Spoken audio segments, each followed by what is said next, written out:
Hello and welcome once again to Spending Our Kids' Inheritance. Today we're going to cover Siem Reap, Cambodia and Angkor Wat.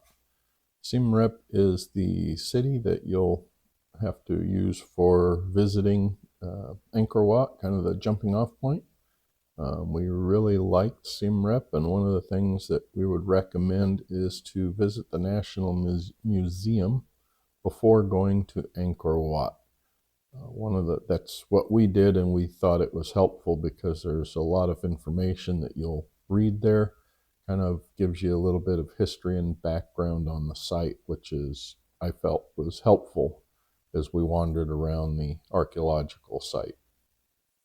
The museum was laid out real well, and had this nice miniature of the Angkor Wat site itself.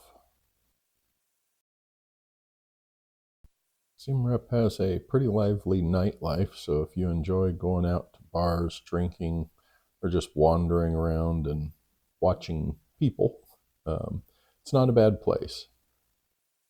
There were lots of bars. We spent a couple evenings down here in this area just having a beer and relaxing, enjoying the cooler evening weather. Scattered around Siem Reap, you'll also find the ruins of old temples mixed in with new temples. These pictures were one that was close to our accommodation. During our visit, they had a boat race, so we got to see them out practicing for the race. Unfortunately, the actual day of the race ended up being one of the days that we were at the archaeological site, so we didn't get any video or didn't get to see the actual race.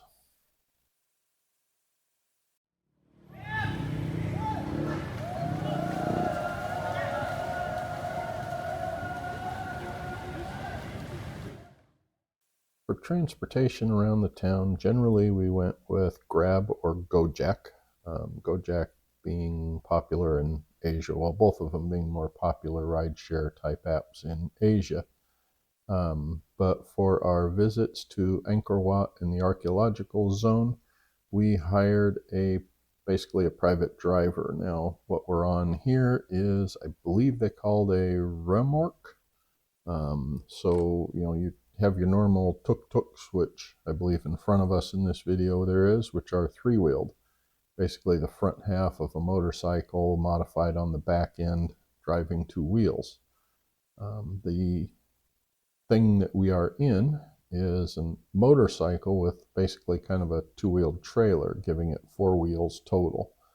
The driver was very nice, very reasonable price for our full day drives, and I will share his information at the end of the video. While I would not put it past some people to hike visit the sites, I wouldn't really recommend it. Hiring a driver, in our opinion, was the best way to go. The Angkor Archaeological Park or Archaeological Zone is quite large.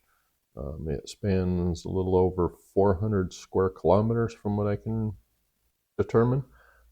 For those of us who are not as familiar with metric, that is a little over 154 square miles. There are over 50 different locations within the archaeological zone, and to enter the zone you need a ticket. Tickets come in three different types. They have a 1-day ticket, a 3-day ticket, and a 7-day ticket. We chose the 3-day, which was $62. It gives you entry into the park for 3 days within a 10-day period. They control this by the numbers on the back of the ticket, and as you can see, we entered on the 6th, the 8th, and the 11th. If you pause the video, you can use the QR codes on the screen to take you to the website. While tickets can now be purchased through their app, when we visited, you could only purchase them on site at the ticket sales, which is shown on the map here for those that may want to just purchase them in person. Now on to the good stuff, the archaeological sites and locations. The first one I'm going to cover is Angkor Wat itself, the temple. It was a very interesting, one of our favorites out of the whole complex, which is not surprising because it's most popular. This site was constructed somewhere around the 12th century, I think early 12th century, and started getting reconstruction work in the 20th century. It has a large moat surrounding it, and when we entered, we chose the what I guess would be the back entrance or east side. The site consists of an outer wall that extends around the entire perimeter and an inner courtyard area with the actual temple structure located in the center. And one of the things that I always enjoy when we travel to archaeological sites and historical places like this is seeing that they are doing work to maintain and restore the site. This one was no exception. When we were there, you could see that there was a lot of restoration work taking place. Men working on replacing missing or damaged pieces of the structure. It's always nice because it lets you know that the locals are interested in maintaining and preserving their heritage and these kind of sites. It also lets you know that the money you pay to visit the site is going to some good use. Something interesting that we learned when we visited is that several of these archaeological sites are still in use as temples. You'll see clips in some of these locations where, like this here, the Buddhas are dressed. Sometimes when we were visiting them, there would be monks there praying, doing offerings. I think I'm no expert in any religion, so but yes, they were definitely still in use. If you visit the archaeological site, make sure you walk the outer wall. The outer wall is full of these carvings like you see here. This particular one, I believe, was a battle. You can see soldiers, elephants, horsemen, and there was a second one that was interesting as well. This one I remember was a battle between good and evil. One side is full of, I believe, the equivalent of angels. The other side had demons or devils. I forget, there's an exact count of how many. And then the being in the center, I think, was one of the gods, providing balance, I think. Don't remember exactly, but it was definitely an interesting carving. Well, I think that'll wrap up Angkor Wat. We'll move on now to the South Gate, which is the entry to I'll say, even larger archaeological site area. The South Gate is the entry to a large complex, as you can see by the map, surrounded by a moat. There were many gates, I guess you would say, while we were visiting the area that we saw, but this was certainly the more interesting of the gates. These statues all appear to be, figures holding up I believe it was a snake. I believe at the entry there was a snake head or a serpent head. And then you have a lot of the faces carved. I do want to say before I go too much further, anybody that actually speaks the language, my apologies, because I'm sure I'm not going to be pronouncing names correctly. Passing through the gate takes you inside the large moated area with several places to explore. We'll start with Bayon Temple. Bayon Temple is one of the popular locations, I think mainly due to the number of faces that have been carved into the temple. The main conservatory body for the temple described the temple as the most striking expression of the Baroque style of Khmer architecture, as contrasted with the classical style of Angkor Wat. Not sure why, but this is one of the few locations that we visited that there were a lot of monkeys around. I would say mainly due to the number of people that visit, but Angkor Wat gets as many, and I did not see or don't remember seeing any monkeys around Angkor Wat. One of the things that made exploring the site so interesting was the number of carvings. The walls, the pillars, the ceilings, in many, if not all of these uh, sites were all intricately carved, some decorative, I believe, and others with intricate battle or historical scenes. Now, the most distinctive feature at Bayonne Temple is the faces carved in the towers. The stone smiling faces are believed to be of Brahma, and they believe probably modeled after the face of the king. I'm going to try to say this, Jayarvaman the seventh. Um, Not sure exactly how they figured that out, but that's the belief. But the faces definitely made this site interesting. All right, now time to move on to the next location in this zone or area, which was Baophone Temple. It's a little bit northeast of Bayonne. And one of the nice things about it, aside from, of course, it being a little different, was it did not get near as many visitors. One of the unique things that I noted about this location was the walkway that we are currently on. The walkway is very long, runs between two moats, I guess, little ponds. You can see the left one pretty good, the right one's all covered in algae. But this walkway is supported by, I would have to guess, hundreds of columns. And you can see those here in this shot from the side.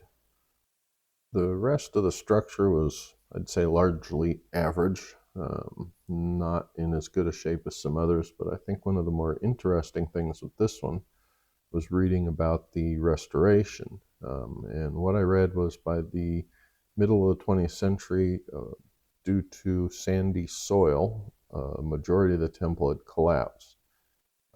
And they started a large-scale project to dismantle the temple and restore its core. Unfortunately, a civil war broke out, and in 1970, the archaeologists and workers were forced to abandon nearly 300,000 labeled and numbered blocks that were spread across 10 hectares surrounding the temple. Later in 1996, they again restarted the restoration, and it took another 16 years to complete what was known as the largest 3D jigsaw puzzle in the world. Found that one kind of interesting. That would have been a fun, challenging job, trying to take scattered parts and pieces and figure out where they belong in this big of a structure. So, well, that about wraps this one up. This was one of the smaller temples in the area. So next site up we'll move on to is Prasat Prikan, I believe is the close pronunciation. So this next temple is located just northeast from the area we were previously in. This was a large complex. Here you can see the pathway leading to it. We had a lot of, not sure what they called these, little columns kind of things on either side. They almost look like they might be stone representations of lamps or something. Like many of the temples that we actually visited in this area, this one did not get a lot of people to it, not many visitors. I believe based on our visit, there was 3 sites that tended to get the majority. Angkor Wat, of course, being one. Bayonne was the second, which we've seen, and then there'll be a third up later in this video. One of the things you may have noticed as we approached is this specific structure or complex does not have the large, for lack of a better word, mountain in the center. This site was flat, laid out with rooms, passageways, some courtyards, almost kind of like maze-like in the center, although It was pretty much, from my memory, a grid type setup. So as you can see here, you can see all the way through. Um, light at the end of the tunnel, so to speak. But as you passed through that, there were hallways going off left and right. Some areas were obstructed by rubble. This, from what I read, they have not done any major restoration work. They're trying to, they said, leave this without making guesses as to how it was supposed to go, but keeping the small plants at bay so it's visitable. All right, before wrapping this one up, I wanted to share a little bit of audio. If you live anywhere where there's cicadas, you know how annoying they can be. But boy, the ones here were pretty high pitched. I'm going to stop and let you hear a little bit before we finish this.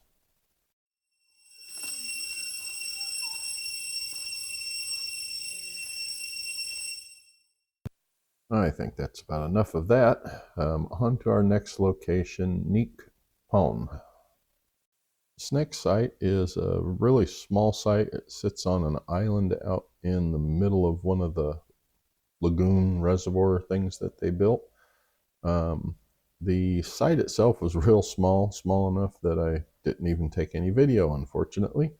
But it was the walk out to it that I think I found more interesting. There's a long walkway, takes you out across the reservoir. Pretty sure they were reservoirs. But the site was a small monument thing in the middle of a pond with 4 ponds surrounding it. And yeah, it was interesting, but it was real small. So that's probably that's all I got of this one. All right, moving east, we come to Taosom Temple. This was a small temple, and I would say really unremarkable. But I think the thing I really enjoyed about wandering around this site was, I guess, 2 things. One, another one that really gets almost no visitors. I think we saw maybe 3 other people while we were there, but it's also unrestored. So I think part of the enjoyment I had was wandering around, seeing the amount of rubble in places, and kind of wondering, what could have been. What was it like when it was still in use and fully constructed? Sometimes that unknown factor is what creates the interest, I guess. So yeah, this was small, but still interesting site.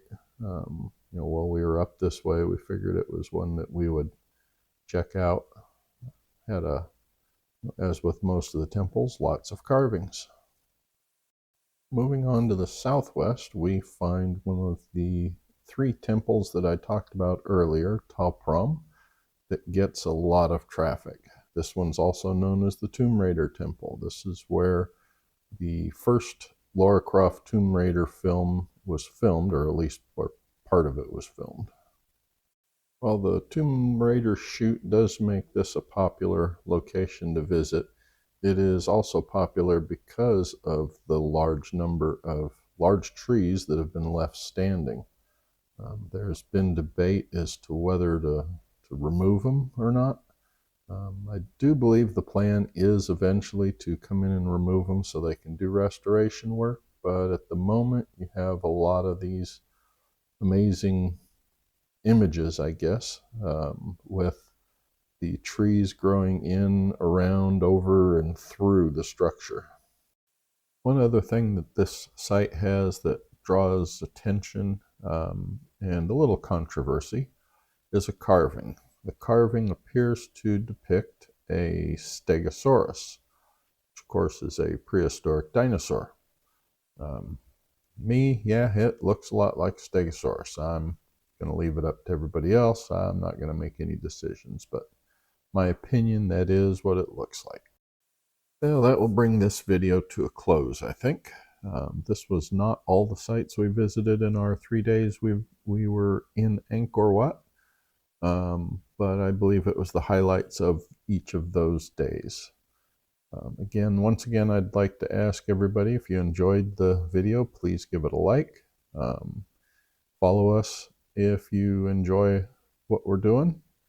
And as promised, I will share our driver's information. Thanks to our wonderful driver, Sokun Dara. You can reach him at WhatsApp. His number is on the screen. Thanks again, and happy and safe travels.